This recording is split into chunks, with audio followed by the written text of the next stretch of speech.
Okay, well, we're very fortunate and blessed to have Jim here tonight. Jim's going to be at all of our sales. He left home about the 24th of this month. And last month. 24th of this month hasn't happened yet. That's right. I don't think. He told me last spring, he said, I can't help you out this spring, but I promise I'll go to all 4 of your sales next fall. And I held him to that, and we'll see if he makes it. He's had some of his purified something water. It reduces age or something, right? It does everything. It does everything. Yeah. It's amazing. Well, Donald Trump drinks that water, I'll have you know. Marla Maple.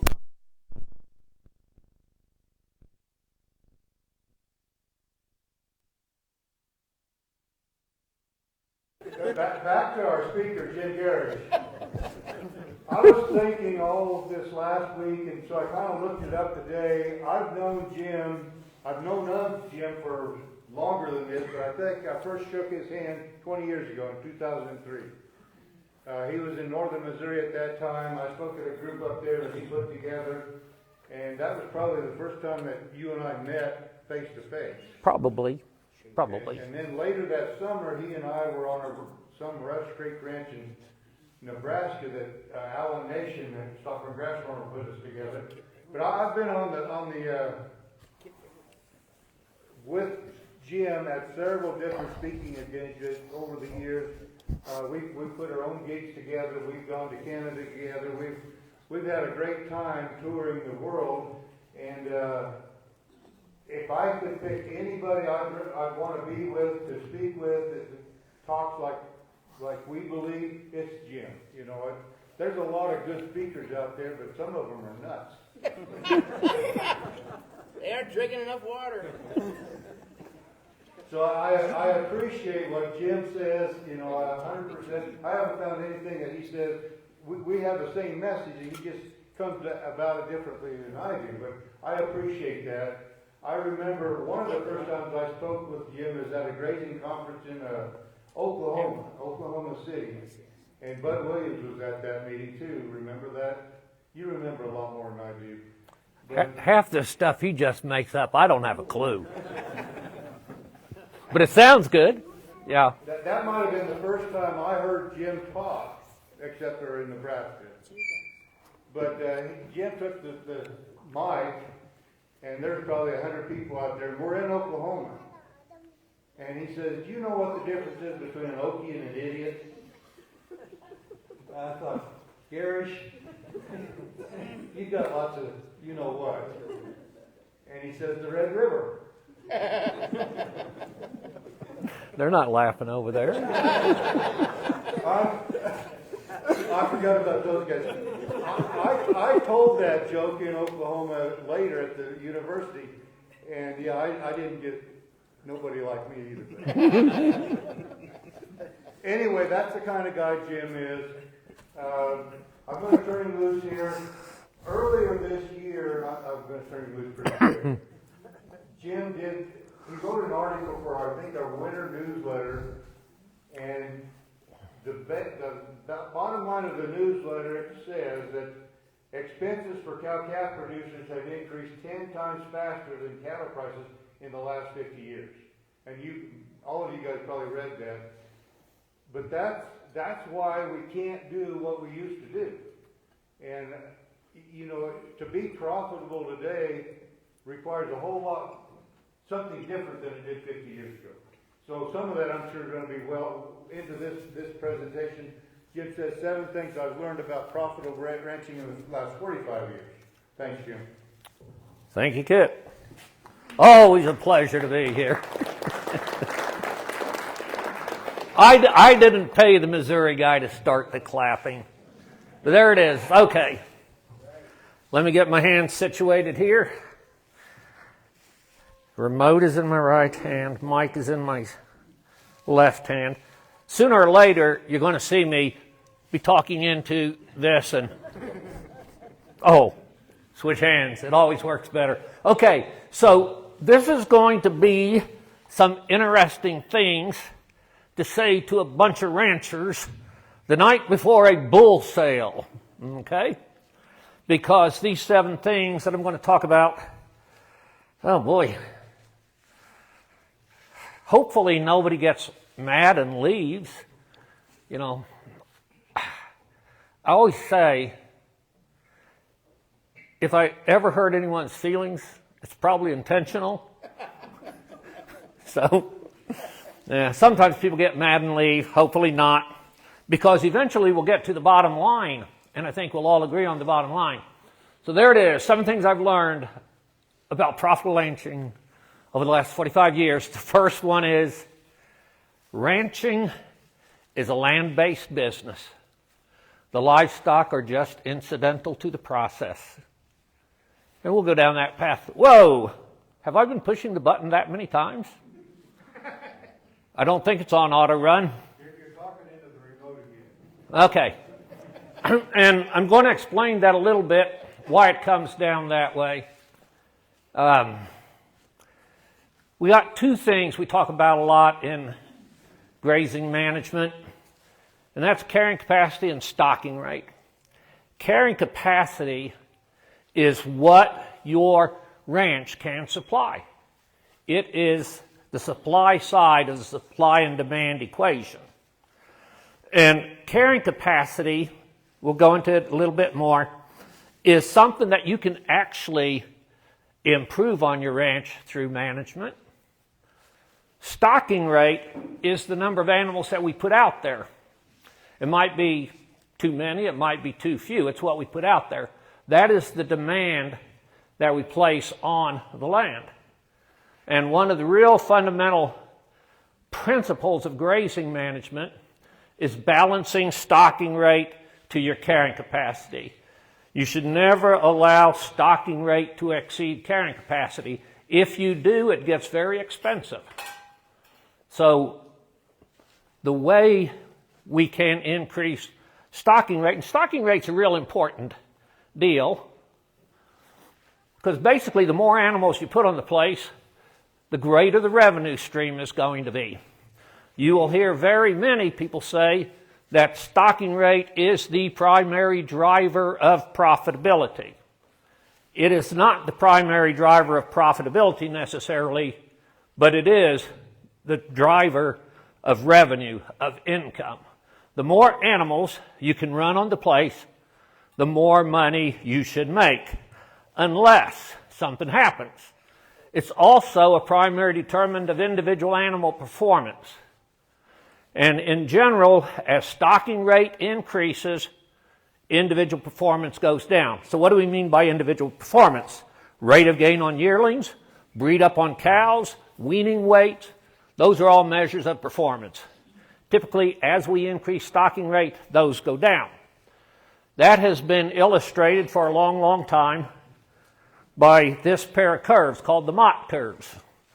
Gerald Mott was a famous American pasture scientist, worked from the 1940s to about 1990, I think, when he died. And on the bottom there, we have increasing stocking rate. Vertically, we have increasing performance. There's 2 lines on there. The red line is individual animal performance. And you can see, initially it's kind of flat. So if you look at it, you can think about it this way. If we put 1 steer out on 20 acres, and I know we got some people here from eastern Colorado, and we have some people here from Missouri. And putting 1 steer on 20 acres in Missouri is way understocked.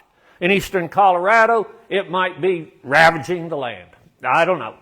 So we're going to go with the idea that it's productive land. We put 1 steer out there.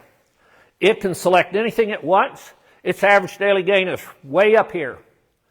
We can put 2 steers out there, and there's enough for both of them to eat, and they both do very well. As long as each animal we put out here gains at the same rate, the green line, the gain per acre, is going to go linearly up. At some point, we put enough animals out there that they're competitive with one another, and they can't all get the best bite of feed, and so their rate of gain starts to slow down. Once their rate of gain starts to slow down, the rate of increase in gain per acre slows down. Now, Gerald Mott, he said, where those two lines, that's right, pointers do not work on TVs. So I just have to talk us through it. He said where those two lines meet is the optimum stocking rate. Mott was wrong. Mott was an agronomist and not an economist. What we actually have learned over the years is that profitability is optimized very near the top of the gain per acre curve. It isn't when gain per acre is maximized. And what that says is we can actually give a point and make more money. And the simple reason is this right here. And I don't know if Kit said it exactly this way, but I do not know how many times in the newsletter, in the update, somewhere, Kit has said something to this effect. And it's pretty accurate. A herd of smaller cows will always produce more pounds of calf per acre that are worth more per pound than what a herd of larger cows can do on the same acreage. There is actually an inverse relationship between individual cow productivity and whole ranch profitability. As we make individual cows larger, even if the weaning weight goes up with them, whole ranch profitability trends downward. And it's that basic relationship. Has a lot to do with maintenance, and I could talk an hour just about that, but I will not. This is what I've learned. Obsession with high individual performance is one of the biggest obstacles we have to ranch profitability. Trying to get the highest possible weaning weight, the highest possible breed up. You know, every time you do that, it comes with more costs. It comes with more costs. If we look at how our costs sort out, and this is why I say ranching is a land-based business. Land ownership, land lease, property taxes, seeding, fertilization, fencing, stock water development. These are all things that we do on the land. These are all land-based costs. Now, if we add up everything that is an animal cost, the value of the animal, vet med, transportation, marketing, things like that, what we find is you have the typical ranch has 3 to 5 times as much asset value in land-based assets than they do in the livestock. If we think of profitability in terms of return on assets, if you've got 3, 4, 5 times as much value, as much investment in the land and its accoutrements, of course, that's where you need to focus for the higher return, because that's where your greater value is. We need to get more out of every acre, not more out of every cow. We need more cows on the acres that are functional cows, that are matched to their environment, and as we said in the previous slide, they are going to give us more pounds of calf worth more per pound. All right, most of you know who Burke Teichert is probably. He was in the Deseret Ranch system for many, many years. He was vice president of operations for the whole deal. And if you know anything about Deseret, you know we are talking about literally millions of acres, tens of thousands of cows. Deseret, before the Burke Teichert era, was not consistently profitable. Many of their ranches were not profitable at all. Burke's the person who really provided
So I don't even know what number to use for calves this year. We'll say $1,500.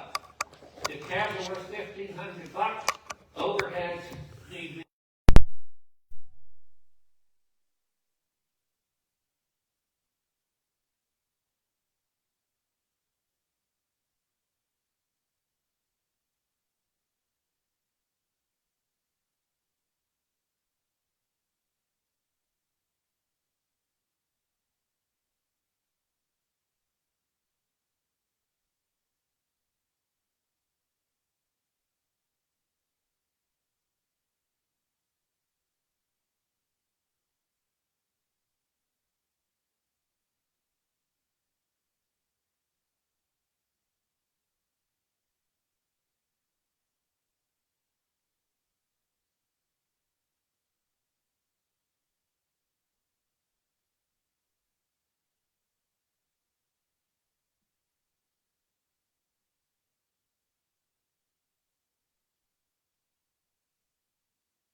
Now, I want you to think about those 7 things. None of them have anything to do with individual animal performance. It's about land use efficiency, labor efficiency, and capital efficiency. Now it's back. Does that mean that we want to have lousy animals? That we don't care if they get sick and die? That they're only lean at 213 pounds? No, no, and no. We want good functional animals performing optimally in our environment. They just don't have to be setting individual records. It's about the resource. You can never have too much grass or money, but you can have too many cattle. This is what Bud Williams was famous for saying. There are 3 inventories on the ranch that you are managing: available feed, cash, and livestock. And you can never have too much feed, never too much capital, too many livestock. If you have available grass on your place, excess grass on your place, you always have opportunities. If you're chasing grass, 6 weeks after the grazing season, growing season starts, and you're out of grass and your cattle is chasing every little blade of grass, you have no flexibility. All you have is challenges. If you have extra cash, you have opportunity, flexibility. Buy more livestock, lease more land, buy in feed if it's a real good deal. Or The just, light's off his mic now. go to Vegas. His mic's not light up anymore. The too many cattle thing. Overstocked and going broke. Look at this place over. Yeah. Look at the place on the right. Lots of grass there. Lots of cattle there. Look at the place on the left. Lots of cattle there, but not much grass. The ranch on the right is the unit that I managed in Idaho for 19 years. I left there this spring. This spring, 1st of May, first time in 40 years that I haven't had cattle go out and move fences and all that. No chores. It's weird. All right, so that was our unit. This other one is 5 miles down the road. If you were standing in that other field and looking this direction, you'd be looking at the same mountain that's behind our cattle. Same environment, We have the first water right out of Patterson Creek. They have the first water right out of Falls Creek. Believe it or not, that short grazed field is sprinkler irrigation. It's not a pivot, it's side rows. We'll have to see. But it is sprinkler irrigation. Program to talk about. If you look at the production year to year, we produced our 18-year average was 242 animal unit days per acre produced on irrigated pasture. Most of the neighbors around there, I do their record keeping for them because they won't do it. 120 to 140 ADs per acre is what they harvest. We run twice as many cattle in the same environment, but we're not overstocked. We manage, they don't manage. And by the way, that place doesn't, I took that about 2 years after we moved to Valley. Most people went broke, sold it. Someone else bought it. And fortunately, they're good managers. The guy who runs it went to one of our grazing schools that I do with the University of Idaho. And it's not quite as productive as what we are, but it's fun. So, that's having too many cattle.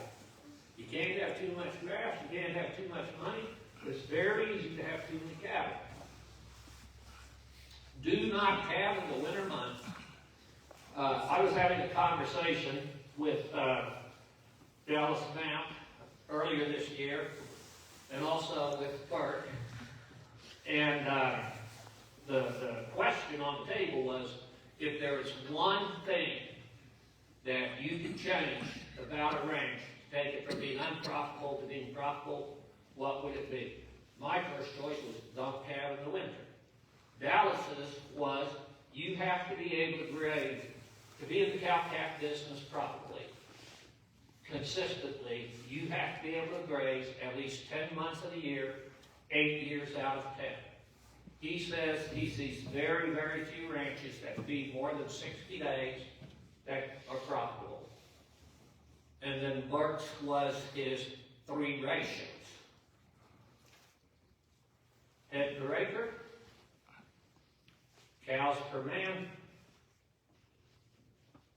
and percent grazed days versus fed days, which ties in what both Dallas and I were saying. You know how you most effectively get to the point of being able to graze 10 months of the year, let alone graze year round? You get there by not calving in the wintertime. And this is such a easy concept. Breeding females, breeding cows, have a very predictable and consistent nutrient demand curve that is driven by lactation. This is, the figure starts at January 1st. And this actually represents a 1,300-pound cow of moderate to superior milking ability. Calving January 1st, roughly 45 to 70 days after calving, typically is when a cow reaches peak lactation, and she'll be at that peak just for maybe a month, and then it falls off. We wean the calf. That's when she has the lowest nutrient requirement. Slowly starts going back up in gestation, turns up fairly quickly the last bit. So if you look at, and remember, I described this particular cow. She has the highest milk demand 60 days after calving, the lowest the month after the calf is weaned. That is an 80% increase in feed demand from the lowest point to the highest point. That's what big cows with high milking ability will do to you. And this is only a 1,300-pound cow, which is slightly smaller than the average one in the U.S. Now, if we have a smaller cow of low to moderate milking ability, that change from immediately post-weaning to peak lactation should only be about 30%. And that's a whole lot easier to manage than that 80% rise and fall. The highest energy demand is from calving till she's rebred. And that's an 83-day deal. there's not much nutrition out there when you have cows calving on the snow season. We want them really to be calving into something like this, so that their peak nutritional demand coincides when we have a good forage supply. This graph here, again, what we have down here, this is the whole year in 2-week intervals. And we have pound or percent of body weight intake. So the bottom level maintenance is about 1.9%. And you'll notice the blue bar, so that's a cow calving in the wintertime. You see those blue bars at their peak are higher than the orange bars at their peak. So if we calve in the wintertime, that's when they have their highest energy demand. Plus, we're throwing additional maintenance demand due to cold weather on there. And so we have a higher demand when our feed is the most expensive, if we calve in the wintertime, compared to having our highest demand when feed is much lower cost, if we calve on green grass in spring or early summer. The net additional feed required by the winter calving cow is about 1,200 to 1,500 pounds of additional forage if it is a 1,200-pound cow. You go up to a 1,400-pound cow, and it's proportionally going to be greater. You go to a 1,000-pound cow, and it's going to proportionally be less. But at a 1,200-pound cow, it's 1,200 to 1,500 pounds more feed to calve in the wintertime. Plus, it's more expensive. So another key principle is matching your calving and lactation to the forage supply. Now note, I did not say to calve in sync with nature, because people change nature. That isn't always the appropriate answer. So if we are on native range in many parts of the country, calving in June and having as many cows calving as close as possible to the longest day of the year, because that's a fertility factor.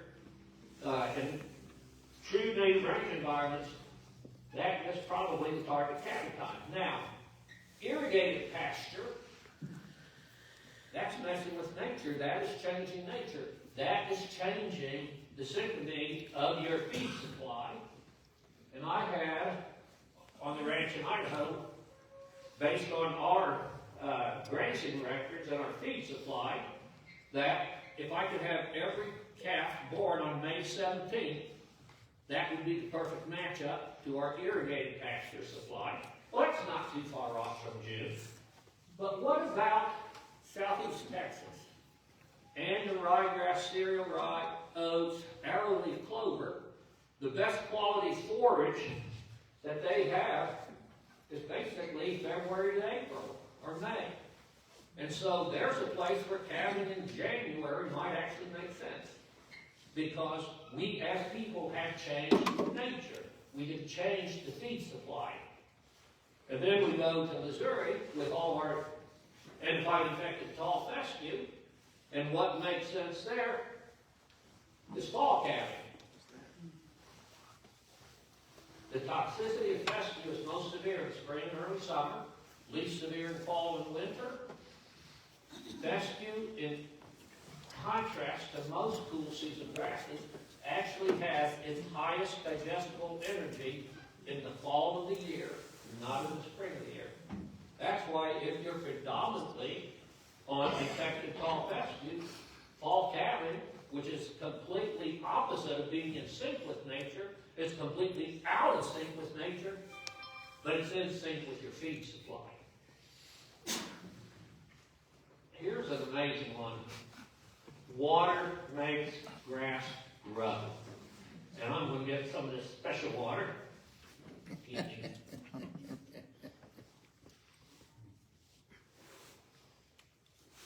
Oh, that's so good. All right. Water, look at that, staggering me. Water makes grass grow. And this table, you can't see. All right. Fine, I'll tell you what's in it. On the far left side, we have the precipitation regime. And it starts at less than 10 inches. And where we live in Idaho now is a 7 to 8 inch precipitation environment. Where we were in Missouri, it was a 38 to 40. I hate mud, so that's why I went. All right, so, and then it increases by 5-inch increments. The next column is the expected pounds of force production per inch of water. And you can't see it, but I will tell you that as we increase the amount of water in the environment up to a point, each additional inch of water actually gives more pounds of yield. It's the rich getting richer and the poor getting poorer. And so, when you go from 25 inches to 30 inches, that extra 5 inches grows more forage per inch of water than the previous 25 did. This is why effective precipitation, managing for a functional water cycle on your pasture and rangeland, is so important. Because it is the amount of water that you get into the soil that matters. It isn't how much just falls from the sky, it's how much you get into the soil. And the more you get into the soil, it moves you up in that precipitation regime and the yield per inch. The more water you get into the soil, the more productive your place is going to be. So when I was in Missouri, I thought that I was doing a good job of managing the water cycle. 38, 40 inches. And on our farm, we were stocked at more than twice what the county average was. You know what conventional wisdom says you can do there? In our part of the state, they said it took 4 acres to run a cow year-round, plus you have to have some hay. We ran a calf pair equivalent year-round on just over 2 acres. So I moved to Idaho and got the privilege of working with desert rangeland and got the privilege of working under the magic of center pivot irrigation. And from those two extremes, I look back on what I did in Missouri and said, oh man, did I miss a lot of opportunities. I'm confident that I could go back to Missouri, to that same farm, and with what I learned from grazing in the desert, and what I learned from irrigation pastures, that I could increase our carrying capacity by another 30 to 40%, maybe even 50%. All because I would change how I approached managing the water cycle. I needed more litter. I should have wasted more breath. I should have moved faster when the ground was wet. There's things that I learned that I could do different that I'm sure would make a big difference. So evapotranspiration, that's the combined water use. Evaporation is water loss directly from the soil surface. Evaporation does not grow cow food. Transpiration is the metabolic use of water by the plant. Transpiration grows cow feed. The greener we can keep a pasture, the cooler the soil will be, the more protected the soil will be, the less water we will lose. We minimize evaporation, we optimize transpiration. When the ground dries out, then we shift towards more water loss due to evaporation, especially if we do not have good litter cover on the soil surface, and that leaves less and less water available for transpiration. A lot of our low productivity in rangeland isn't that we just have that really low amount of precipitation. It's that we do not effectively capture that water and hold it in place. The evaporative water loss from rangeland due to lack of litter cover is probably the biggest yield killer, biggest carrying capacity killer that there is on rangeland. It's lack of litter. So this is, again, back to that comparison there. So the amount of precipitation or irrigation that sets the upper limit of your carrying capacity. But it is your grazing management that actually determines how much of that potential you capture. And in productive pasture environments, our number one objective in grazing management is the solar panel. It's keeping as much green leafy growth as many days of the year as we can. On rangeland, our number one focus is improving the water cycle, and a huge part of that is creating more litter. And I can talk an hour about that, but we don't have time. Building organic matter, and I'll include the litter layer on the soil surface, but also organic matter deeper in the soil. That is a key piece of improving the water cycle. When we balance use, I think that's the next slide. Okay, so building an effective water cycle starts with maintaining vegetative cover, appropriate litter on the soil surface, balancing use and recovery. The shortcoming that a lot of us have on our rangeland is inadequate recovery. And some people might say, well, I graze it once a year and I rest it for 12 months. Well, if that grazing period is 2 months, and you rest it for 12 months, but you come back on the same day next year, that was actually only resting it 10 months, not 12. If you rested it 12 months and you came back 2 months later in the season, that would honestly be 12 months recovery, and it would be beneficial. But we also need to shorten down the individual grazing periods so that we leave more grass out there to create litter. Building the organic matter, avoiding animal concentration points, and avoiding soil compaction. Long-term set stocking creates soil compaction. It restricts infiltration because when we compact the soil, we have lost soil structure. Not only does it restrict infiltration, but it also reduces the water holding capacity of the soil itself. So this is how we build a more effective water cycle. And I talked about balancing use and recovery, and so that's the next thing we have here. It's why time matters more than space. Okay. So we talk about a grazing cycle, and a grazing cycle has two components: a grazing period and a recovery period. In a productive environment, high rainfall, eastern Kansas, Missouri, Oklahoma, eastern Oklahoma, all that, or irrigated pasture, that's what I consider a productive environment.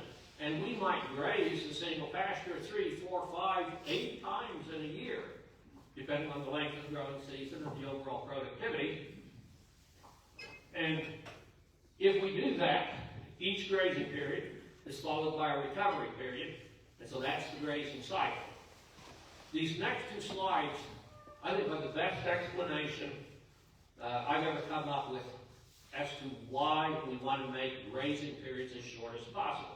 And it's because mostly negative things are happening to the plant and soil during the grazing period. Photosynthesis takes place in the leaves, right? What do animals like to eat? The leaves, because that's the highest energy, highest protein, highest bioavailable minerals. It's the good stuff. So we put them in the pasture, they start eating leaves. As they're eating leaves off, photosynthesis is going down. Our primary business as farmers and ranchers is capturing solar energy and turning it into a saleable product. That is our primary business. It's a land-based business. The livestock are just incidental. It's hard to make money if you don't effectively capture solar energy. So as the animals bite the leaves off, photosynthesis is reduced, so energy flow to the roots is reduced. The exudates from the roots that feed the soil biology are reduced, and the whole pasture is going into a reduced state of vigor. If we are going to have soil compaction occur, it is in response to animals' hooves hitting the ground. And that only happens during the grazing period. The one really positive thing that happens during the grazing period is fertilization. Urine and dung coming back. Well, that's a good thing. All right. So, logically, if mostly bad things are happening during the grazing period, let's make those grazing periods shorter. Get the number of days that this acre is being impacted by the grazing animals down to a minimum. The sooner we end the grazing period, the sooner we get to recovery, and in recovery, mostly positive things are happening. Leaves start growing again, that feeds the roots feed the microbes, everything accelerates and gets going again. The minerals are being released from the feces, the fertilization is taking place, and we can, for a long time, most people were guilty of their recovery periods being too short because we have so pushed the importance of recovery. We have people now who are making their recovery periods too long, and there's negative things that happen to a pasture if the recovery period is too long. So we need to get those things balanced appropriately. This graph here is increasing number of paddocks or pastures on the bottom axis. The vertical is percent of days in the growing season that the plant is, or the pasture is being rescued or in recovery. And you can see most of the benefit comes with the first 8 to 10 pastures. So why do we make 20, 30, 40? Why do we move them every day? Is because there's so many other benefits that come with short grazing periods, because along with short grazing periods, we get that increase in stock density. And stock density is the most powerful tool that grazers have in their toolbox for manipulating the plant community, for improving the soil, for upping increased carrying capacity. The more units of subdivision you have, the greater impact we can deliver on the pasture. On the subject of impact, we have overstocking and overgrazing, which are negative things. They are not the same thing. Overstocking is having more animals than the property can support. Back to our very early slide. We do not want stocking rate to exceed carrying capacity. Overstocking is what you get when stocking rate exceeds carrying capacity. It's a ranch-wide problem. The only way you fix it is reducing numbers. Overgrazing is when animals graze. It happens one plant at a time. And it's when animals graze a plant that is in a negative carbohydrate balance. What does that mean? Well, there's 2 ways that it occurs. One is staying on a pasture too long, and the animals repeatedly biting the same plants. And those plants, because they've lost their leaves, grazed off, are trying to recover from stored energy. We bite them repeatedly. That is overgrazing. The other way it happens is we took the animals away from the pasture. We're going to let it recover, but we didn't give it enough time to actually recover. That's the second way. No. Both of those are functions of time management. They are not a function of having too many animals. The having too many animals is overstocking. Overgrazing very frequently occurs on understocked pastures, and it's overgrazing of the most desirable species out there, and it results in those species going away and us being left with less desirable feed. When we split up a pasture, what I try to get people to think about, you're not just making spatial divisions, you're creating smaller and smaller increments of time. And it's managing time that really matters. This is just a picture. Some of you can't relate to this because you're in places where you don't have a plant called broom sedge. Or you might have one called Medusa head, or common cheatgrass, or something like that. Conceptually, we accomplish the same thing. So this was on a place our son Ian was managing down the Missouri Ozarks in 2012, drought of 2012. So this white, very pale but tall plant over on the left side, that's broom sedge. It is a native warm season grass, but it's not one of the good ones. Most people consider it completely unpalatable, useless, animals won't eat it. Alright, so he's moving, and this is winter grazing. There's some fescue grown up in his, with the broom sedge. So he's putting 600 cows, typically on about 8 acres, for a day. Yesterday morning, the field on the right looked just like the one on the left. Because the stockpile fescue provides protein to the animals, they can eat broom sedge, and we're just doing it in a tight enough way that they don't have a lot of choice about it. They eat some broom sedge, they eat some fescue, the rumen works, and it takes what most people consider to be a completely useless plant and turn it into part of the feed. You can do stuff like that with time management. Focus on what you can control. There's only 4 things necessary to produce meat, milk, and fiber. Carbon dioxide, solar energy, water, and soil minerals. Those are the resources that we have available to work with. Do we pay for any of that? Yes, we do. Because we got to have land to be a solar collector. We got to have land to be a water holding basin. We got to have land to be the reservoir of soil minerals. The ingredients themselves are free. We need a land base to capture those. We might own that. We might lease that. But if we pay $100 an acre cash lease on this, it's better if we get 100 AUDs per acre than 50 AUDs per acre out of it. Brings the cost down. The land that you own, same thing. If you get more out of every acre, the cost to produce whatever it is goes down. Grazing management is about managing energy flow, water cycle, mineral cycles, and biodiversity that's out there. Those are things that we can control. And if we work with them, they are the resources that create more and more feed for us. That's our opportunity. We can manage that. We need an animal to be the factory, to take the feed created, the forage created from carbon dioxide, water, and minerals, and consume it. And here I'm going to ask for a little audience participation. I always think of every animal on the place as being a ranch employee. Now, if you have 100 cows, you have 100 employees.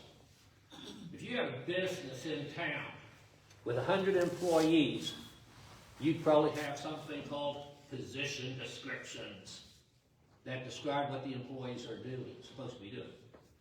We actually call them target achievement areas now because we're kinder and gentler people. So, target achievement areas for a cow. If a cow is your employee, what things do you list as her jobs? Help me out here.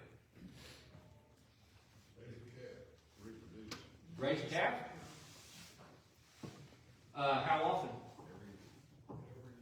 Every year. So, let's see, this is 2023. If she had a calf back in June, I suppose she could go to December before she had one in 2024. Yeah, let's say every 365 days, or every 12 months, but yeah. Oh, should we be there to help that baby come out and get it on its feet? No, that's her job. So she needs to deliver a live calf every 12 months without assistance. What else does she need to do? Harvest the grass. Mow the grass? Harvest the grass? Yeah. We shouldn't have to do that. She has, a whole lot of years of ancestry where cows turned into very good grass harvesters. So that should be her job. Rustle, earn, and grow.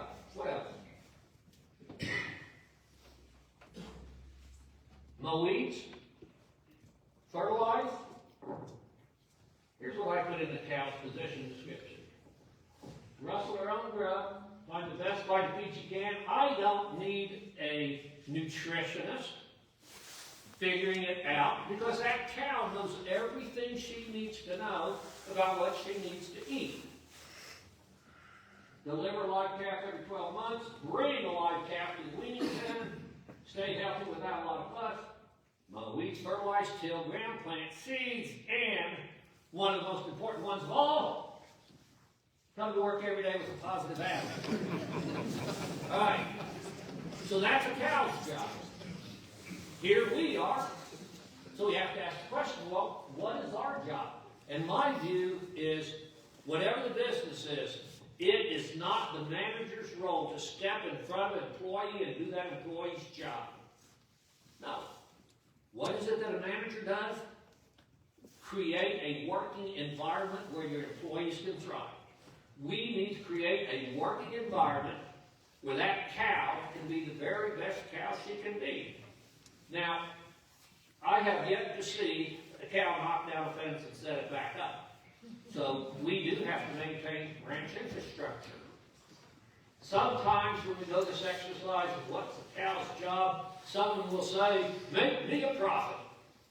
That is not the cow's job. The cow doesn't even understand the concept of profit. You know, I looked this up years ago. Harvard School of Business, never been a cow graduated from it. Tufts University, School of Business, never been a cow graduated from it. They are not qualified to make business decisions, and they're not very good at marketing, just like most ranchers aren't very good at marketing. We can sell stuff, but we're not very good at marketing. So that's part of your job as the manager, is to market ranch products. Plan, replan, adapt. Cows never plan ahead. A cow in July is not thinking about what is she going to have available to eat in January. That's your job. Oh, here's an interesting deal. I'm big on doing the 1973 basis of comparison. You'll see why in a little bit. How many calves does it take? So, in 1973, to pay a cowboy's wage to 21 calves, a 3/4-ton four-wheel drive pickup in 1973 could be bought with 20 calves, and if you take the cowboy, his truck, his tack, and, just set up and go out and do the job, in 1973 it took 52 calves. In 2022, and I'm not doing 2023 because we don't have all the data yet. In 2022, it took 49 calves to pay his salary, 71 calves to buy a truck. Well, that's just an interesting comparison right there. It says the cost of the truck over this 50 years, the cost of the truck has gone up much more than the wage of the cowboy. The totally equipped cowboy last year, 138 calves. Things don't work the way they used to. And you know what? Prices were already getting pretty good last year. I mean, this year, if I had done it for this year, those numbers on the right-hand side would be smaller. But 3 years from now, they're going to be down lower again. So from ranching for profit, they talk about 3 keys to profitability, which are improved gross margin. And the best way to do that is to work with nature, not against nature. Mother Nature is a very good partner in your business. She has very deep pockets. If you fight her, she will beat you. If you work with her, she'll pay a lot of the bills for you. Well, actually, she won't pay the bills. She just won't charge you for her natural services. Reduce overheads. I see this in ranch after ranch that I work with. Overcapitalization in equipment is a killer. For some outfits, it's also in the facilities.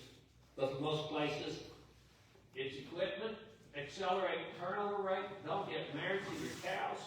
Something else that Bud Williams said was, every day you don't sell something, you just bought it. Don't get married to your cows. Oh man, sorry kid, I hate to say that at a place like this, but we want you to have good cows. But on any day, you should be willing to sell anything if it's the right financial choice and the right resource choice. Okay. Just a reminder for if those of you who don't know what gross margin is. Gross margin is the value of your product minus the operating cost to produce it. And it's a general business principle to get gross margin greater than 50%. All right. Why is grazing so important rather than feed and hay? It's just because it's a cheaper process. And the top line there tells a big part of the story. If we have cows who know how to work for a living and can harvest their own feed, that's way cheaper than us going out mechanically and harvesting it. And then there's other things, about grazing infrastructure, cheaper than equipment. Cows are spreading the manure, you're not. This equipment here, if it's associated with our livestock operation, we're not in the hay selling business, we're in raising livestock. The only thing that'll pay for that equipment is livestock product. How many cows does it take to pay for all that stuff? It's a lot. What we figure, to buy new hay equipment, 600 cows is the minimum herd size that you can justify owning a piece of new equipment. Let's get good quality used equipment. It drops it down to $400, $450. I bet you guys and gals have neighbors who have 50 cows and have a full line of haying equipment. Or 100 cows, even 200 cows. And they think they can afford it. I think the only reason they believe they can afford it is because they've never actually run the books on it. How about this one? Minnesota, Missouri, Mississippi, cow-calf producers all feed the same amount of hay. And it's approximately 130 days of the year. Though in Kentucky, they told me that that number has actually gone up. The average cow-calf producer in Kentucky right now feeds hay 150 days of the year. In Kentucky! You know what a bad day in the winter in Kentucky is? You have a little bit of sleet in the morning and it's muddy this afternoon. That's a bad day in Kentucky. Alright, why do they do this? We feed hay to the extent that we can make hay. One of the worst things that ever happened, the one-man hay system. We made hay making too easy. Well, of course, there was a time when it made economic sense. 1973, one of the first 605C, that's an F baler, it's not a C baler. But my dad bought one of the first 605C Revere balers in Illinois in 1973, cost $4,200. We started that year paying 17 cents a gallon for diesel. What else happened in 1973? The first Arab oil embargo, and fuel prices went way up, and of course that means fertilizer prices went up. A lot of things went up in 1973, including the price of cattle. All-time record high price of cattle, $54 a hundredweight. What did President Nixon do? He put a cap on beef prices. He stopped all exports of beef out of this country because American housewives were protesting and picketing that he couldn't afford to feed their families. That was at $54 a hundredweight. Okay? Oh, anybody remember what the price was in July of 1974? 19 cents. That's what government interference in the market will do for you. 2014, all-time high cow price, 178. And there's spot prices in the 180s last year, or not last year, but 2014. What did that Vermeer baler cost? Oh, $40,000. Where are we now? 2023. That Vermeer baler was costing $65,000. A decent used big square baler is $145,000, and we have record all-time cattle prices again.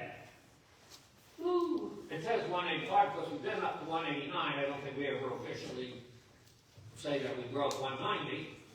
But there it is. Look at that price. Amazing, isn't it? We're all getting rich. Let's put them in the table side by side and look at this. And this is what Kent alluded to at the start. 1973, the baler cost $4,200. In 2023, it's $65,000. That's a 1,550% increase in price. Diesel fuel, 17 cents to 4.25, 2,500% increase. Farm labor, $1.50 an hour to $16.62. And I was in South Carolina a week ago, and the guy said to me there, I'd sure like to see somebody pay me $16.62 an hour for farm work. Evidently, it's not real like paying in South Carolina. That's an 1,100% increase. Nitrogen fertilizer from 9 cents to 81 cents, 900% increase. We charged $6 a big bale to make custom hay in 73. Last year, the average custom big bale price was $14. 133% increase over 50 years. The cattle, 343% increase. So if you take those big numbers up there, and on average, let's say, it's gone up 1,500%. And the value of cattle has only gone up 340%. Inputs have increased 5 times the rate that the value of cattle have. You ever hear of something called inflation? Or the consumer price index? Or consumer purchasing power? So, what actually is 1973, 2014, 2023, when have we actually had the highest cattle prices in this country? Anybody know? It's 1973.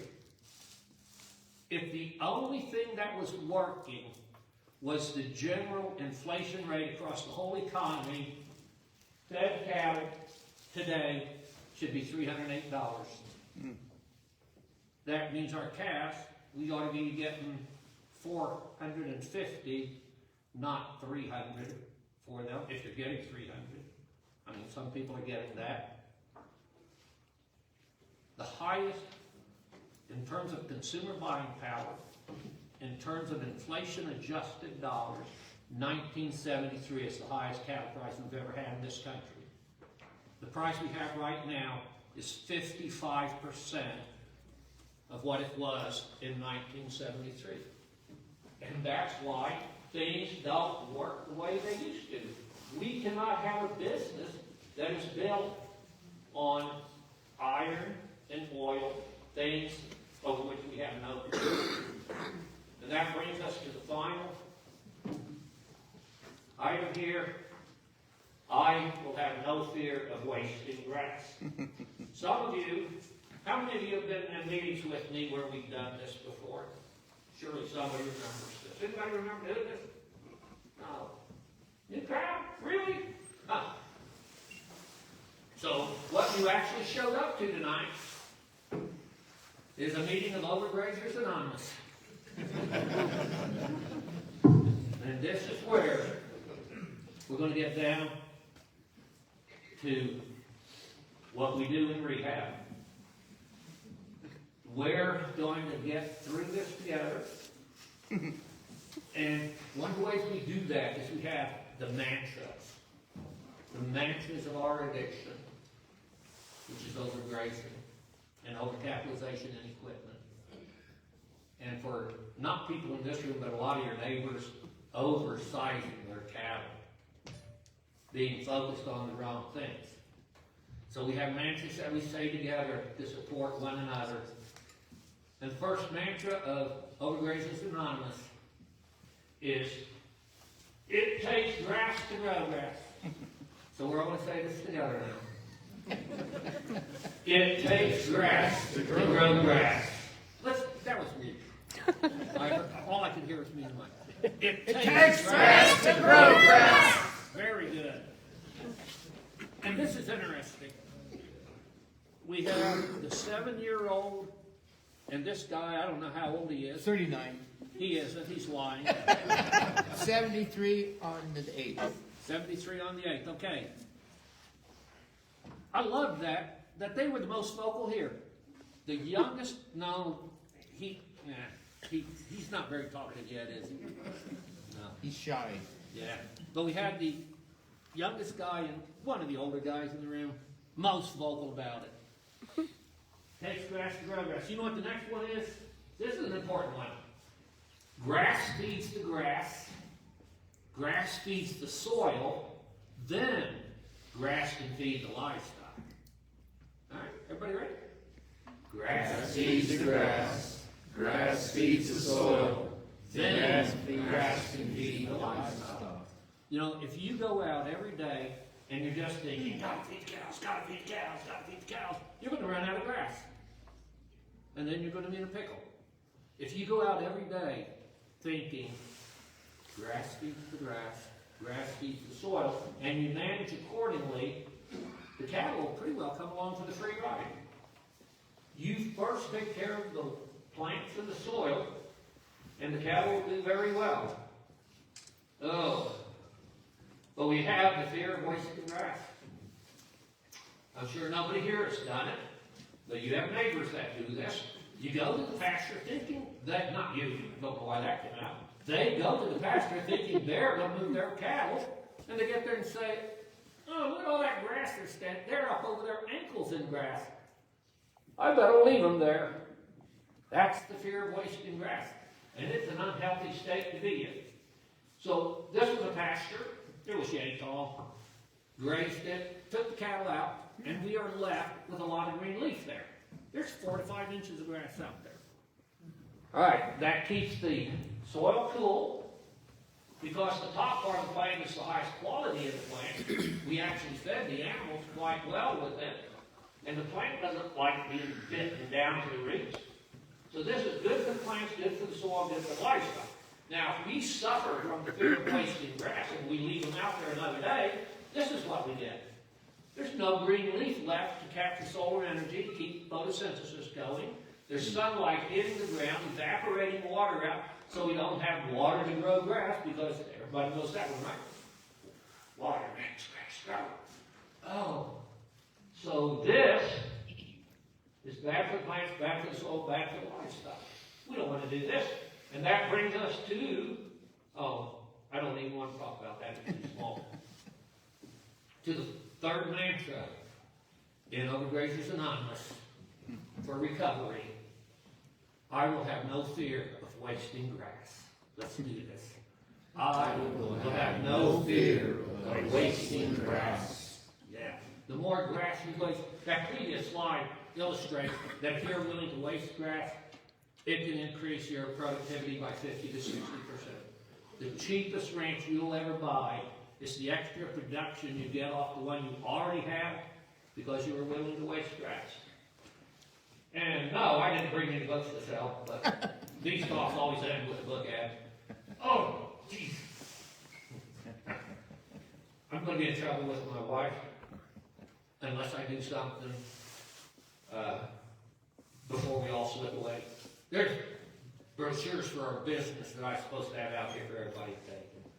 Which most of you know me and you don't need a brochure, but I got to put them out there so Dawn knows I did it. All right, so thank you all, and be happy to have a conversation. If you want, or Kip says, I gotta go to bed. We'll let him do that. Questions, comments? Kip, you want the money? Not yet. Not yet?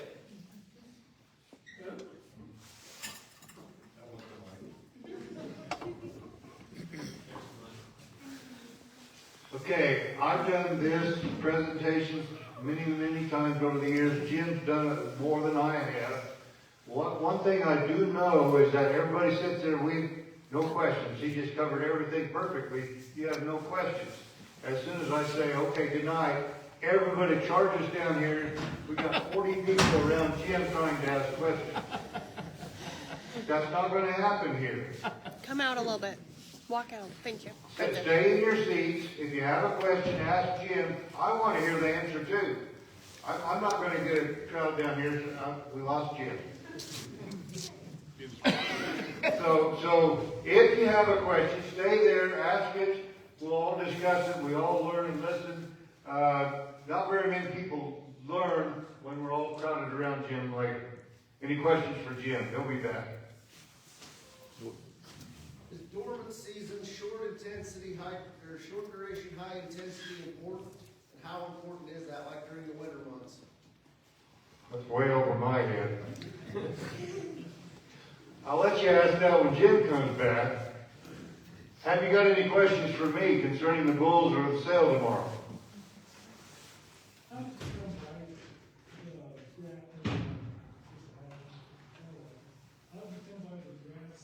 Grass efficiency? Forage ratio? Okay. Could I get you 3 kids to notes? The forage ratio, and if I had my way, it wouldn't be in there. I have some producers that still they can't get over these things. The forage ratio is basically when the bulls are delivered to the developer, their weight.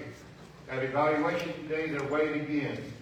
In most cases, like in Tyson's or Colorado bulls, or they're in 6 or 8 different groups, Tyson. 7.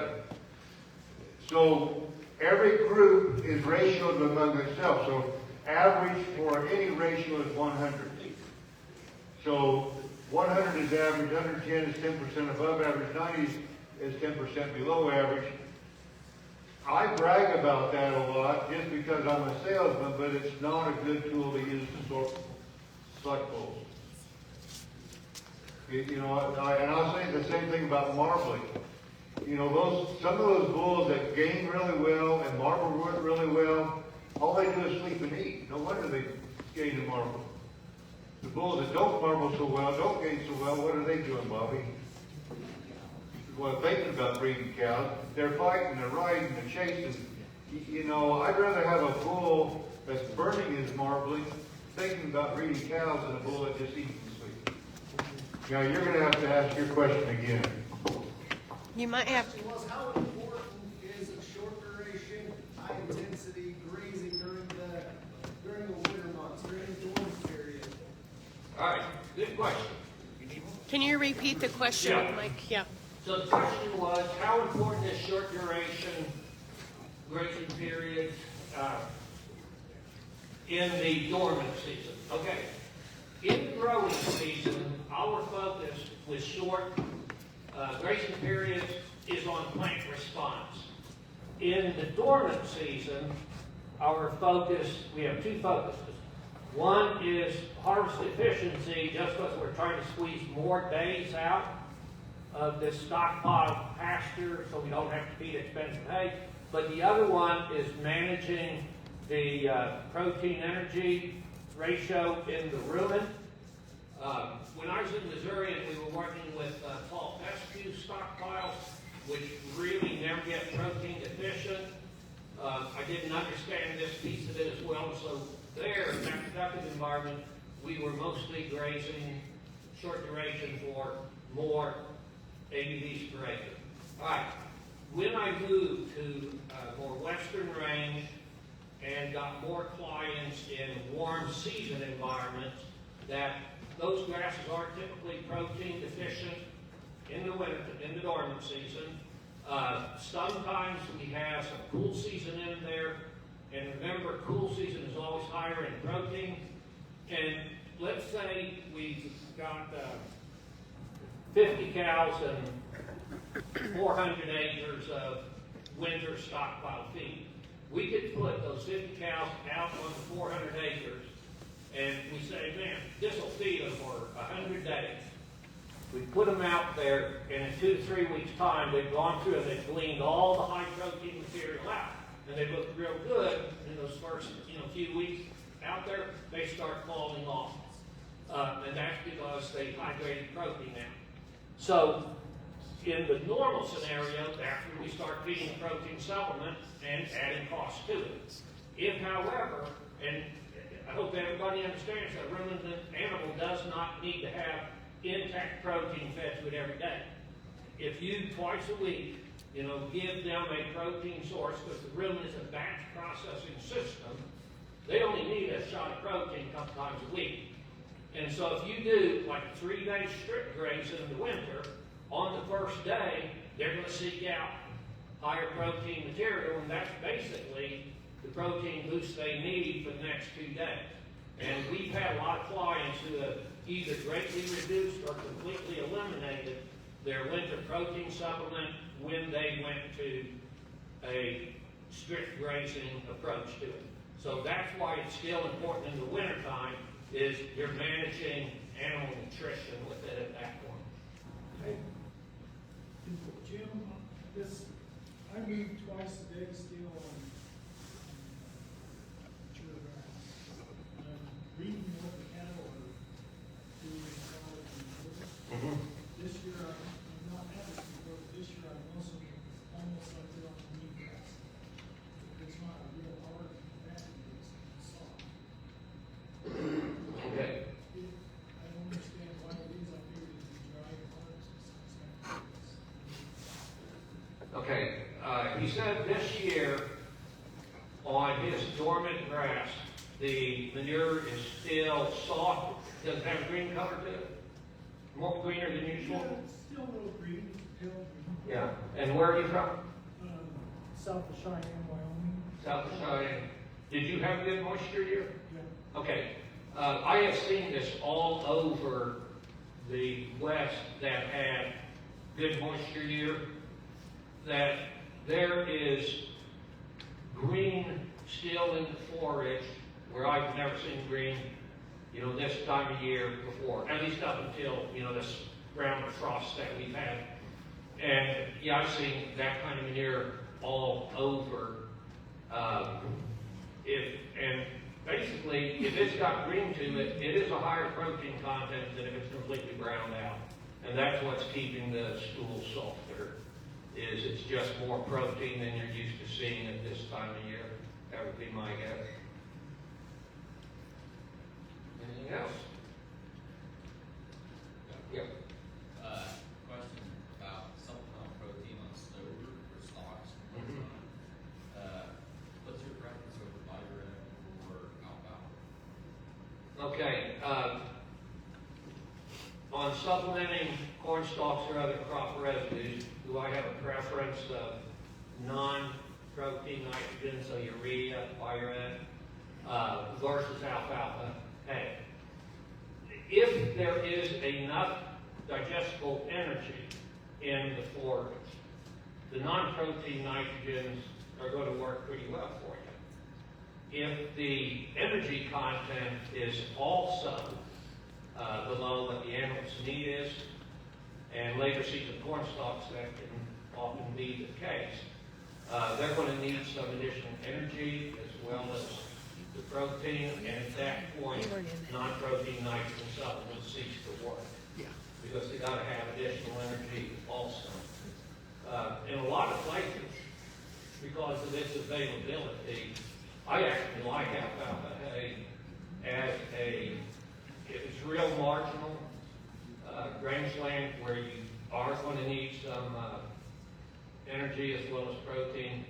I like alfalfa hay as a supplement. You got to have, for any of the non-protein nitrogens to work, there has to be enough TDN, enough digestible energy in that material. Anything else? Where do you start to rejuvenate severely overgrazed pasture? I've been in drought for when I have reduced cows, and I'm down to, I got to do something. Okay, how do you begin to rejuvenate long-term drought-stressed pastures? He's already destocked most of his cows. Has it rained yet? Very little. Very little? I'll put it this way. Last year I planted 15 acres of feed. I harvested 15 bales. This year I planted 52. I got 65 bales. That's how much rain we've had. It's not raining at all. I always found the Australian drought response model real interesting. In Australia, when they get to that situation, or preferably before they get to that situation, they completely destock and leave the country. And they don't come back until it rains. So I don't know if that's an option for you. Well, I did that once with a really nice set of cows that I raised through there, and I got out of the cow business, and now I'm trying to get back to that, and I can't get there. Yeah. So several years ago, in a drought situation, Kit sent cows to Missouri. And a lot of people in kind of this eastern Colorado, western Kansas, Nebraska, I think that they sent cows east. And it is, when you look at the cost of trucking, 100 cows from, are you here in Colorado? Kansas. Okay. We'll say when you look at the cost of shipping cows from the Colorado, Kansas line to Missouri, Arkansas, something like that, and compared to the cost of trucking in all the feed that those cows Cheaper need, buying feed, I'm sure. it makes sense to put wheels under the cows. If you have that really nice set of cows that you want to preserve, it's probably going to be more cost effective to send them down somewhere where there's feed rather than trying to haul feed to them and maintain them on your place. Because if you don't dry lot them, if you put them still out in pasture, feed them hay out there, every moment that they're not eating on hay you put out there, they're chewing on plants, remnant plants that are out there, so it's better to get them completely away. Thank you. Kit, would you share that sentiment that it's better to put wheels under the cows than wheels under the feed? Yeah. Thank you. Anything else? Going once? Going twice? You can look at that. As your, Is that how you bid at sales do? Slip in We'll at see. the very last moment? Find out tomorrow. All right, go ahead. no, as you're pursuing shorter days in a pasture by going to a larger herd, and then you're watching your graph on the productivity versus stocking rate, I know your gain per acre was kind of your metric on when that started falling off on your productivity, but is there an earlier metric besides wait until you run across the scales to look at your gain per acre? Yes. This would be a long answer because we would be getting into feed monitoring, projecting consumption. It basically becomes a modeling exercise of what the future looks like. You want to repeat that kind of? The question had to do with, going back to the graph of declining individual animal performance, increasing gain per acre up to that point, and that profit is optimized just before you hit that high point there. He said, how do you know what that's going to be without, going out there too far and saying, oh, I'm going too far? That's basically the question, right? Yes, sir. Yeah. And so what I'm saying is you can have a real good gut on things like this, or you can use some of the technology that's available, some of these grazing software packages like Maya Grazing, Pasture Map. I use Maya Grazing, and what it allows you to see, because it's going to, as your animals are growing, it's going to project your increasing demand. The more years of data that you have, what Maya Grazing does for every ranch that's using it, based on your records, grazing records, and your rainfall, you do need to keep rainfall record, it builds a growth model for what actually would be expected to happen on your ranch. And so you can be projecting out 3 months, 6 months into the future and watching where's your feed supply line, where's your demand line, and you ideally always want your supply line running above your demand line.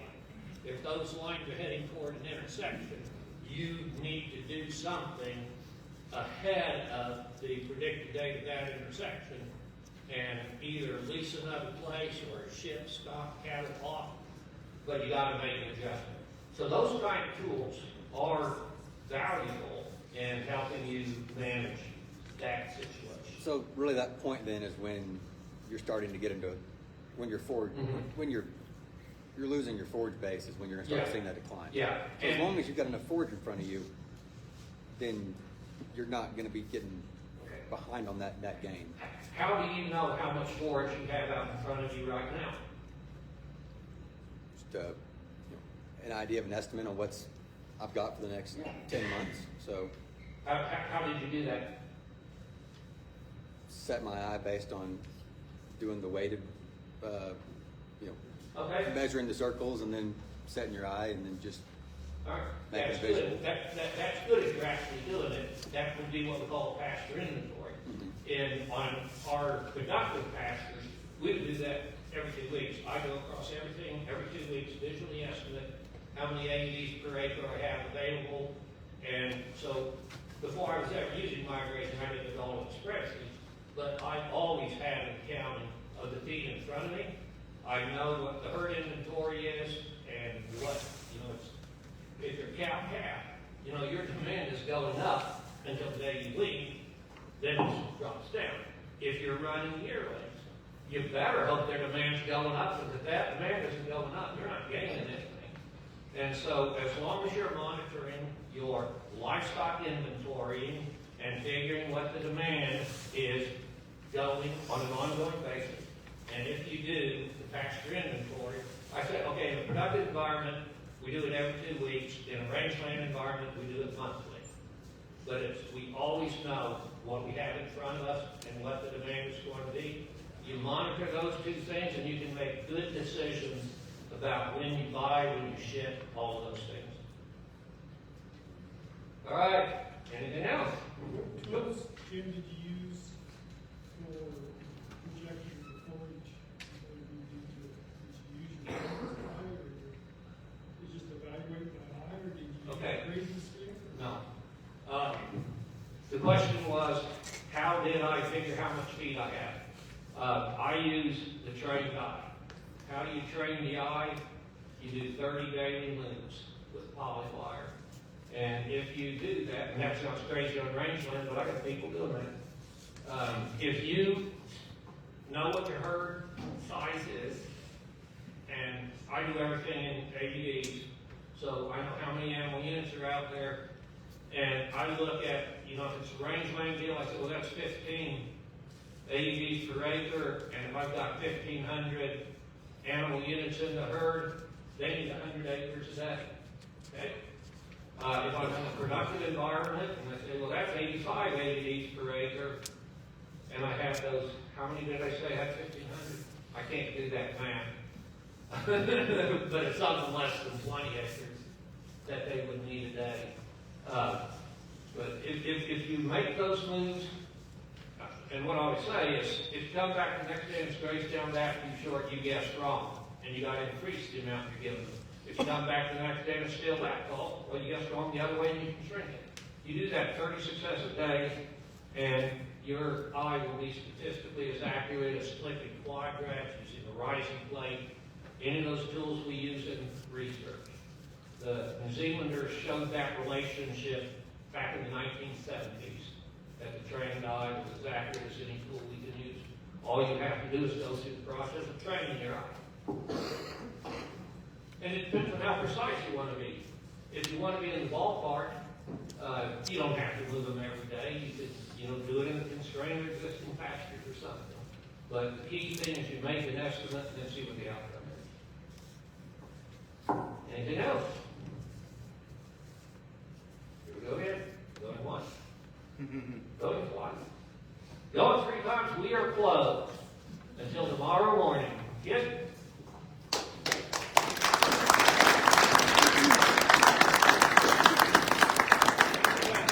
Thank you, Jim. Any other questions about the bulls, the catalog? Office will open at 9 o'clock in the morning. That's